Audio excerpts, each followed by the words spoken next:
function. I've got the equation up here so we can remember what the parts mean. I'm actually going to start from the end.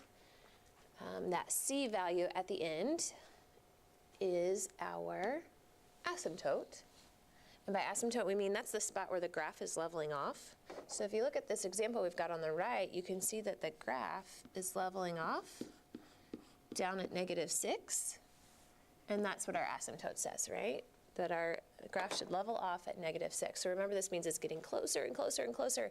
It's never quite touching -6, but this graph will always be decreasing toward -6. Okay, now I'm going to jump to the front of the equation. That number in red, that A value. That A value is telling us how far away our y-intercept is going to be from our asymptote. So if you look on our graph, if I see my y-intercept, it's at -4, and my asymptote is at -6. So that's 2 units, the y-intercept is 2 units above the asymptote. So that's why I have a +2 in the front of my equation. Okay, if that was a negative, we'd be flipped underneath the asymptote. Okay, and then the number in blue, the number inside of our parentheses, that number is our rate of change, the one that has the exponent on it. And if you remember, if that number is greater than 1, our graph will be an increasing graph as we read from left to right. If that number is less than 1, we'll be decreasing. So if you notice in the equation here on the right, our example, the number inside is 1/3. Well, 1/3 is less than 1, so we know this graph should be decreasing. So as I follow my graph, I'm going down, down, down, down, down. Remember, we're getting closer and closer to that asymptote, right? So this is decreasing. We also know that that's the rate of change number. And we say that our rate of change is changing by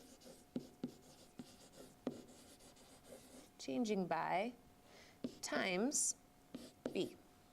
So in this case, we're changing by times 1/3. Another way to say that is we're changing by dividing by 3.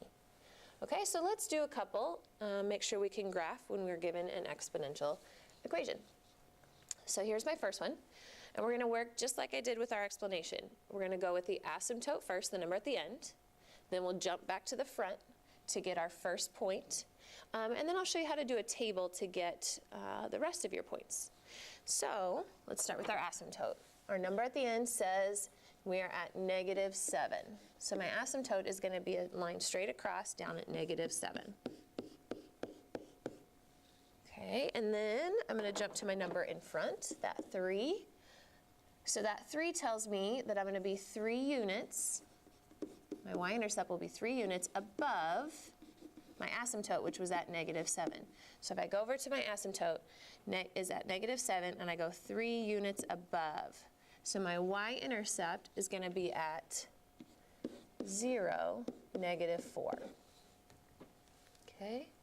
And then we know from our number in the inside, 2 is greater than 1, so this graph will be increasing through that point, but we need to be specific about the points. I don't want just a graph where we just throw something on there. I want it to be accurate, so I'm going to erase that off of there. Okay, if we know it's increasing, what I want us to do is make a table, and since it's increasing, all my important points are going to be over here on the right of the graph in the positive x range. So I want to choose some positive x's to plug into my table. I already know at 0 I'm supposed to be at -4, right? We found that from our A value in the front. And then I know my important points are to the right, so I'm going to pick some positive numbers to plug in. And we'll see how many we need before we're off our graph. Okay?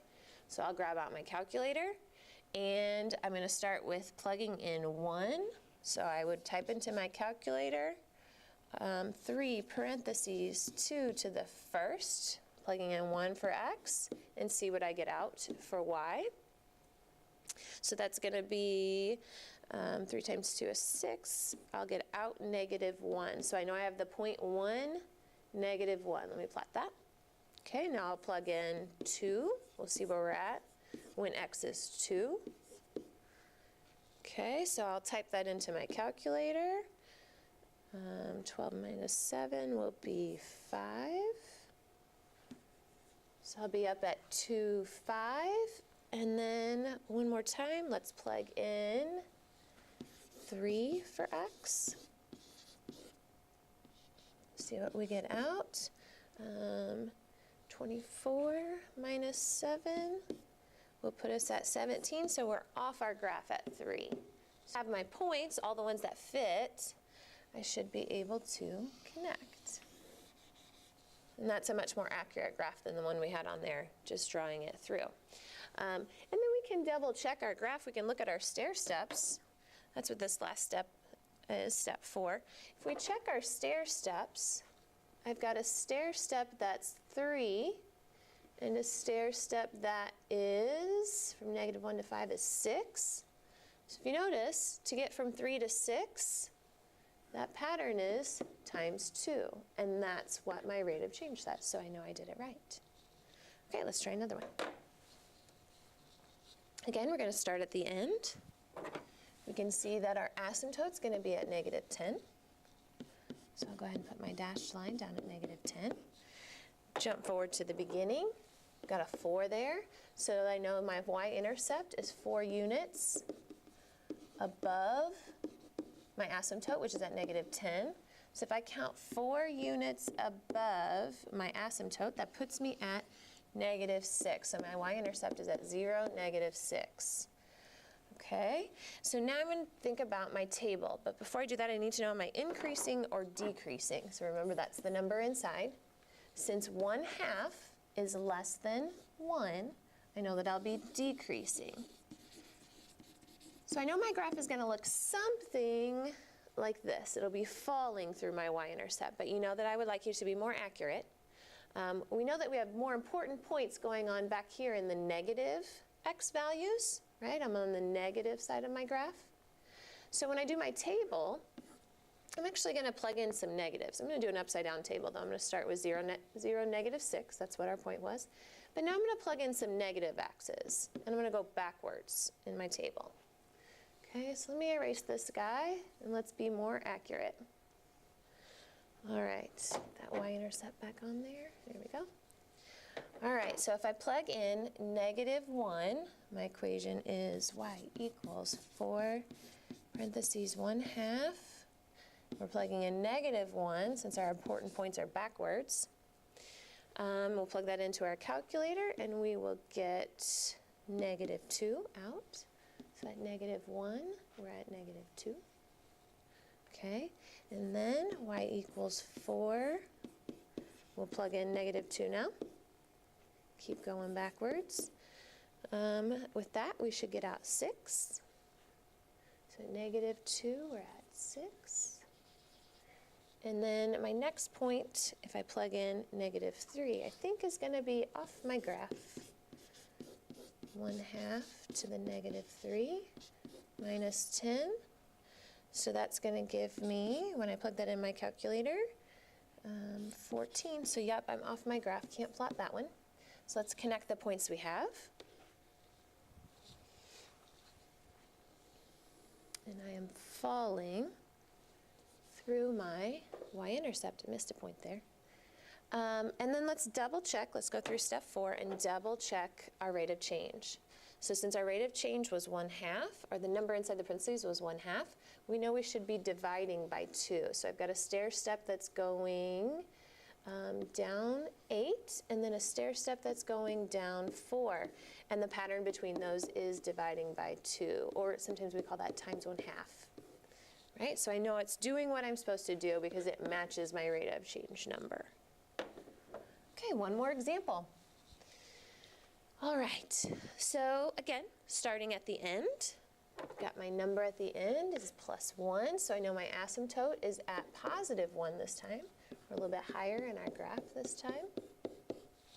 Okay, my y-intercept is, again, is the number in front.